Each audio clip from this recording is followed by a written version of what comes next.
Hey, it's Tucker Carlson. Let's say you wanted to control a country. How would you start? Well, you'd want to make sure you had the complete obedience of everybody inside your borders who was authorized to use deadly force. You would start with the military and then federal law enforcement, then move your way down ultimately to agencies like the IRS.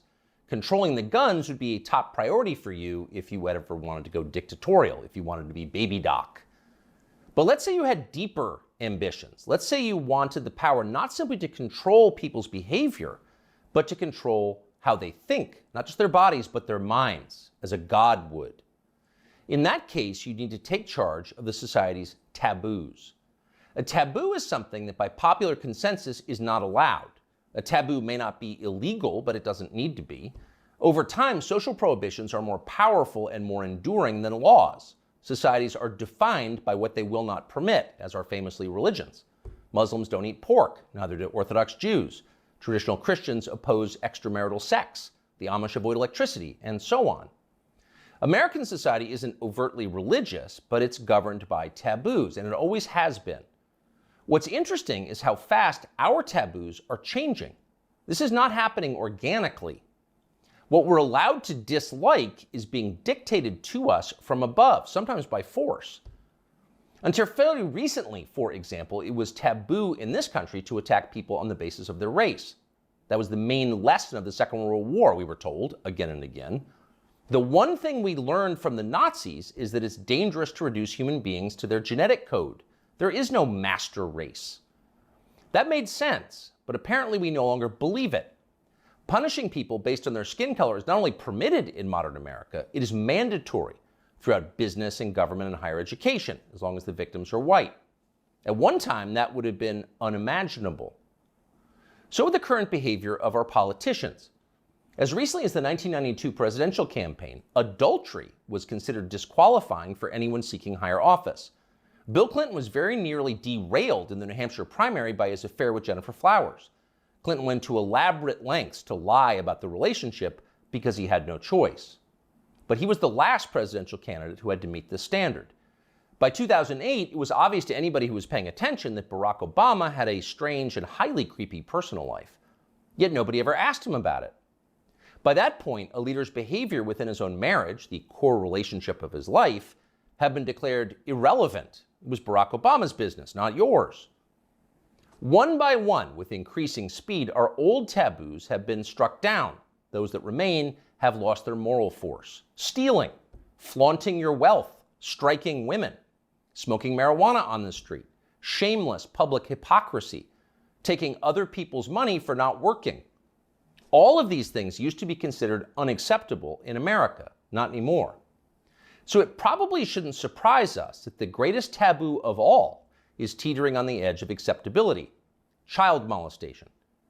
A generation ago, talking to someone else's children about sex was widely considered grounds for a thrashing. Touching them sexually was effectively a death penalty offense. When Jeffrey Dahmer was bludgeoned to death in the bathroom of a Wisconsin prison in 1994, the Milwaukee district attorney had to caution the public not to turn Dahmer's killer into a folk hero. Jeffrey Dahmer had molested and murdered children. People felt justified in celebrating his death. 25 years later, that standard had changed dramatically in the state of Wisconsin, as in the rest of the country. In the summer of 2020, during the BLM riots in Kenosha, 17-year-old Kyle Rittenhouse defended his life from a convicted child molester called Joseph Rosenbaum. Rosenbaum was trying to kill Rittenhouse, so Rittenhouse shot him in self-defense. But it was Joseph Rosenbaum whom the media cast as the victim of the story. Kyle Rittenhouse, meanwhile, an underage boy fending off violence from a child molester, was denounced as the villain. Ultimately, he was indicted for murder. One of the things that this tells us is the people who run our country no longer see child molesters as the worst among us. It's never been more obvious than it was yesterday when the Wall Street Journal ran a long expose about kiddie porn on Instagram. Instagram, the journal found, quote, helps connect and promote a vast network of accounts openly devoted to the commission and purchase of underage sex content. Instagram connects pedophiles and connects them to content sellers of child pornography. In one instance, the paper discovered that Instagram was recommending the phrase incest toddlers to users who'd expressed interest in similar material. By the way, no one at Instagram denied that any of this had happened, nor did Mark Zuckerberg, who controls the company. The Journal story was accurate. It was all pretty shocking, but not as shocking as what happened next, which was effectively nothing at all. The largest circulation newspaper in the United States revealed that one of the world's most influential companies was promoting pedophilia, and nobody in power did anything about it. The Justice Department did not announce an investigation. Congress did not schedule hearings. The guy who runs Instagram, Adam Mosseri, still has his job. In fact, Mosseri's last tweet, which is pinned, is a video of himself bragging about how effective Instagram's algorithm is. Keep in mind as you watch this, it's real. People often talk about the algorithm, but there is no one algorithm for Instagram. There are many algorithms and ranking processes we use to try to personalize the experience to make it as interesting as we can for each and every person who uses Instagram. We believe in this idea of personalization. What you're interested in and what I'm interested in is different, and so therefore your Instagram and my Instagram should be different. What you're interested in and what I'm interested in is different, Mosseri explains patiently, so your Instagram feed will be different from mine. You're interested in children, that's why you're getting all the incest toddler posts. It's a highly personalized experience. That tweet is still up tonight. Of course, everybody at Instagram, in fact, everyone everywhere in authority, will still claim to think that child molestation is bad, but the tone has changed unmistakably. When they say it's bad, they mean it in a kind of abstract way. Bad like a civil war in Central Africa is bad. You wouldn't prefer it, but there are reasons it happens. That's why we now refer to pedophiles as minor attracted persons, because honestly, who can judge? These people are a sexual minority, so pause before you attack them. And in any case, it's not like pedophiles are barging into the Capitol building to sit in Nancy Pelosi's chair or asking uncomfortable questions about the last election. For miscreants like that, no punishment is too harsh. So far this month, the FBI's Washington field office has issued 11 press releases. 10 out of 11 have been about January 6th. Keep in mind that January 6th happened more than 2.5 years ago. Now you know why the feds were ignoring kid touchers on Instagram. They're too busy to respond.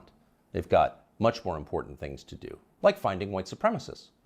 White supremacists are America's new child molesters. We've got zero tolerance for white supremacists because no one threatens the life of this country more than they do.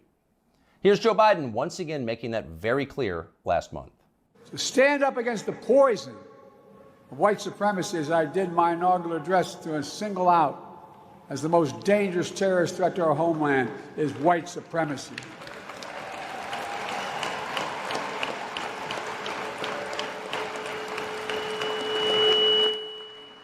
And I'm not saying this because I'm at a black HBCU. I say it wherever I go. Pardon the feedback, but you heard the point. White supremacy is the most dangerous threat to the American homeland. Joe Biden just told us that. It's more dangerous than the threat of nuclear war with Russia. It's more dangerous than the threat of the Mexican drug cartels, who've already killed hundreds of thousands of Americans and are now in control of swaths of our southwestern states. White supremacy is that bad, Joe Biden says. In fact, it's worse. But what is it? That's the question. Can anyone in authority actually define white supremacy? What is it? Is white supremacy liking white people too much? If so, that's going to put those of us with white children in a pretty tough spot. Or is white supremacy something much more obviously bad, like trying to expel all non-whites from America and creating some kind of ethno-state? If that's Joe Biden's definition, what exactly is the scope of this threat? How many people are currently working on this American white ethno-state project? And what are the chances they're going to pull it off? Our guess is not very many and precisely zero. But we can't say for sure because no one has showed us the numbers. These are not rhetorical questions. When the President of the United States describes something as the worst possible crime Americans can commit, you have a right to know what that crime is. You used to have that right. Under our pre-revolutionary legal code before George Floyd, questions like these were easy to answer. A crime was defined as something that an elected legislature had explicitly banned, usually an act that hurt somebody else. In America, crimes were described precisely, with words in English and then preserved in books, which you could read yourself. If you ever wondered whether you were committing a crime, you could just look it up. You could know for sure whether you were a criminal. Now you can't. And needless to say, that's the point. The point of the exercise is to keep you off balance, to keep you afraid. When no one's willing to define the offense, you can't be sure whether or not you're committing it. You could be accused at any time and everything you have taken from you. You live in fear. Remember this guy? Emmanuel Cafferty was driving near a Black Lives Matter protest in Poway in his SDG&E truck when he says he noticed somebody following him and trying to get his attention. Later, that person posted a picture of him making what some believed is a white supremacy symbol on Twitter. Cafferty says he had no idea about any white power symbols and was just cracking his knuckles outside his window when the picture was taken of him. Later that day, he says he was notified by SDG&E that he would be suspended pending an investigation, and a few days later, he was fired. What that man did was so offensive, as you just saw, that local news had to blur the photograph of his hand. He was fired from his job. His life was destroyed for cracking his knuckles. He didn't know cracking his knuckles was racist, in his defense, but then nobody did until the day that poor Emmanuel Cafferty was unwise enough to crack them. When a crime has no definition, anyone can be guilty of it. It's hard to relax in a country like that. The old system was better. Government operated on the basis of laws, not amorphous moral terror. Politicians couldn't accuse you of something they couldn't define. The legal code was straightforward. Child molestation was a crime. Having unfashionable opinions was not. Outside of the public sphere, the population mostly governed itself, as it does in every society, and used taboos to do it. You knew what was allowed and what wasn't because the rules didn't change very often. The taboos were organic. They derived from collective experience and instinct, the two most reliable guides to life. They evolved for a reason. They still do. Our job at this point is to protect them, despite the hectoring, the nonstop hectoring from the people in charge. You know the outlines of right and wrong. You're born knowing them. So don't let them talk you out of what you can smell. Don't let them rationalize away your intuitive moral sense. Cling to your taboos like your life depends on them, because it does. Cherish and protect them like family heirlooms.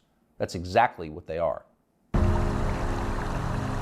Younger people say the news is full of lies. In Kennedy's motorcade. 239 people.